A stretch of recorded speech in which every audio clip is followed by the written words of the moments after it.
Well, clearly, as you understand, I'm not going to comment upon the incident specifically because it goes into a disciplinary process this coming week.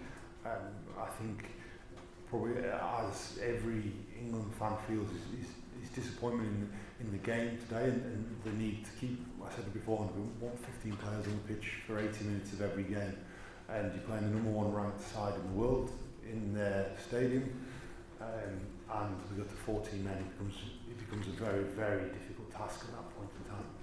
You could now go to the start of the World Cup to that Argentina game without Vodafone Ireland, but if things go a certain way next week. What's your reaction to that at this point?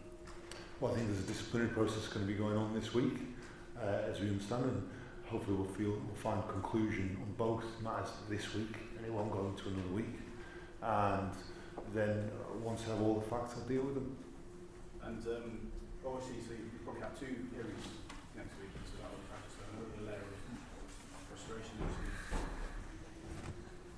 Sorry, could you say that again? There'll be 2 hearings next week now, won't there? So that will obviously disrupt plans even further. Yeah, well, we talked about the way this test week was disrupted, and I need to adapt throughout the week. We'll need to next week. We already knew we had to, and it's another challenge that's been thrown at us. In terms of the match itself, there were some signs of that attack coming to life. I mean, obviously the result hasn't gone where you wanted it. What's your overall? I think that clearly, if you look at the point when you got to 14 men against Ireland, it becomes very, very difficult. I think in that sense, whilst incredibly disappointed, and also I'm disappointed with, as every England fan, I think would be with the result. The players kept fighting at the very end. I thought the players that came off the bench added on the pitch. I think if you then consider the first period of the game where it was 15 v 15 and we were going against a very good Ireland side, there was a tight battle for a long period of time. You know, it's just before half time and sitting at 7-3, and we'd missed some opportunities and turned over ball in the final third, so we hadn't been able to put enough pressure upon them. We'd obviously missed some points of goal and the opportunity to go to the corner. So I think when it was 15 on 15, it was a tight battle. Unfortunately, it didn't stay 15 on 15. Anyone else?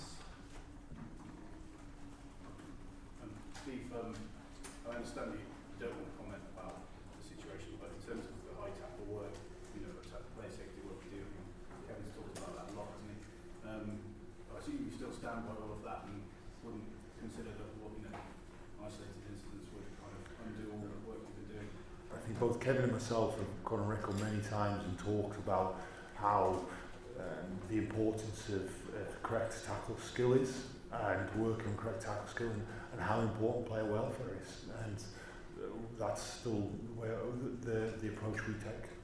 And Courtney, obviously, what's your reaction to that? Because there were some elements that sort of points went well, but obviously the scoreline kind of tells the same story.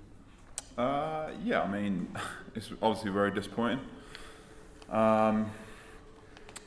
The thing is, if we just get certain things right in that game, it's very different. It's a very different game, and they're all things that we can control. But we have to be better at controlling them. So there's obviously a lot of positives, which is great. If we tied up a couple of areas, we'll be a much different team, and we prove we can hang with the best as long as we get them right. But it doesn't make it any less disappointing that we didn't get it right today. How do you react to it? Do you kind of, as a group, get frustrated and angry with it, or do you have to be sort of cool heads and We won't give up. We will relentlessly pursue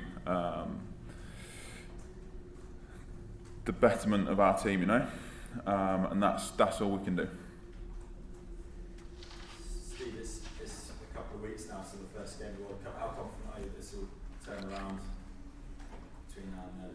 Yeah, I think in terms of building on some of the aspects of the game that we've seen some development in, is the continued development of that. Clearly, the area we need to work upon, the area we've seen we need to see more improvement in, is that conversion of opportunities in the final third. And Do we want to see more progress? Absolutely. And that's what we'll be focusing our attention upon over this coming week and beyond as we build into that first game of the World Cup. I mean, the reaction of kind of looking and people hearing what people are saying and reaction to another week, another red card. Like if the public are completely baffled that this happened again.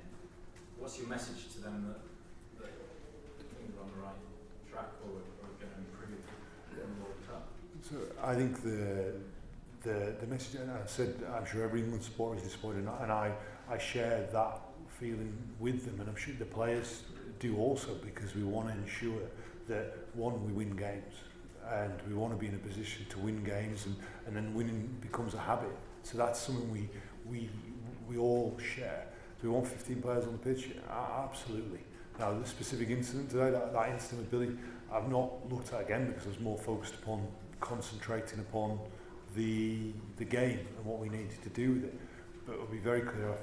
Kevin and I have gone on record many times and talked about what we coach and what we want to happen in the tackle, and I stand by that. How is Billy Johnson going to talk to him about it? I saw him very briefly in the changing rooms, and clearly he's disappointed with the situation, what's happened. We've got a process we'll go through, he understands that, and we'll aim for a conclusion this week. And I assume as always you kind of, he's very full support behind your players and do what you need to do to look after it. Without question, we all wish to, as we all do with each of our games, is learn from what we can from the game and move forward with it. Steve, do you think there was any impact on the performance from what's happened in the week and days leading up to the match? It's always difficult to accurately evaluate that because it's an unknown, but it certainly hasn't helped our preparation this coming week, and what we need to do is we're going to have to deal with it again in this forthcoming week, and we're going to have to ensure we minimise any disruption and distraction of it to get the performance we want. We play against Fiji back at Twickenham next week. We want to make sure we get a win. We want to make sure we get an improved performance, so that then, because from there, that winning is a habit, and we want to make sure we start building that habit. You said last week that the thing with Owen was a massive distraction and a massive disruption to your plans. Is it inevitable that now going to the Fiji game, it's going to be equally chaotic? How are you going to manage that? Well, one of the key elements was that we thought we'd reached a conclusion on Tuesday early afternoon this last week, and it turns out we hadn't. It then continued through the rest of the week and then had that impact. Now what we're aiming to do is make sure that the process, both processes that we'll follow, have a conclusion early this week and don't continue all the way through into the game. Okay, thanks guys. Thank you.